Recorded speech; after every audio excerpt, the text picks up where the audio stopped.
kami sa munisipyo ng ano, may Kapitolyo ng San Jose.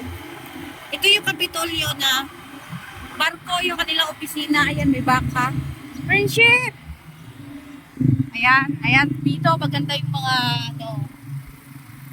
mga pwesto. Ay, mga bukid, mga bundok. Ayan. So, malapit na tayo, guys.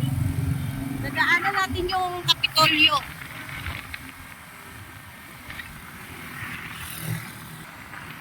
So, ayan yung Kapitolyo, guys. Ikot muna tayo doon.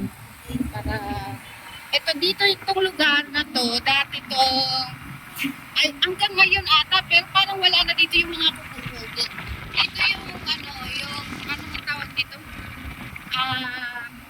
Ano nga yung tawag ng lab? Yung, yung nandito yung mga gulay na mga mura lang. Tapo. Tinatawag na tapo. So, ayun na yung barko, guys. Yan yung barko, yan yung Kapitolyo mismo. Ayan yung opisina nila hango sa istorya ng Dinagat Island. Kasi dati daw, dito daw, tawag nito, lumubog ang barko ng, China ba yun? Japanese warship na,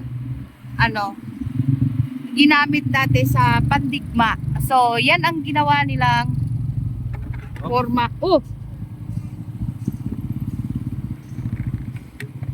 Forma ng ng Kapitolyo. So, kaya ganyan yung itsura. Akin na.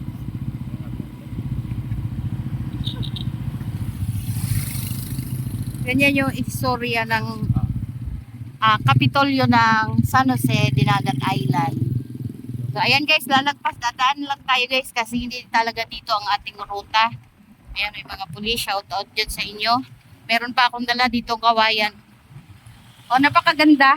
Barko na ginawang opisina. So, ayan, lalagpasan na lang natin kasi ang ating ruta ay papunta doon sa bundok ng Tralala.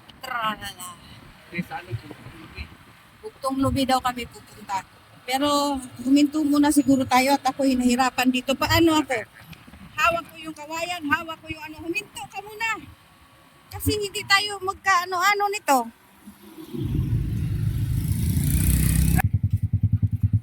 So ayan guys, nandito na tayo sa may tulay at ang baba nito, ito yung 40 na talaga siya. So sa doon na side, makikita mo yung parang andun yung barko. So ayan yung sakop, yung parang proper ng 40. Yan. Ayan siya yung barko na yan. Yan yung Kapitolyo ng San Jose. At dito naman na side, ayan, makikita mo yung bundok at yung mga kabahayan doon na ito ata kung hindi ako nagkakamali ay sa Luna, sa Mahayahay. So ayan yung mga dyan, yung mga nakikitang mga kabahayan.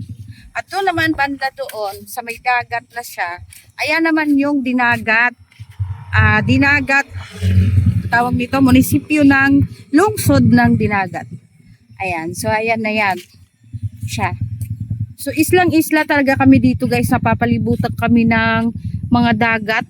Lahat ng makikita mo na mga isla-isla ay, itong buong Dinagat Island na to ay napapaligiran ng tawag nito, dagat. So ito yung mga view dito. So yun lang yung guys, pinakita ko lang sa inyo. At kami ay tutuloy na sa aming destinasyon.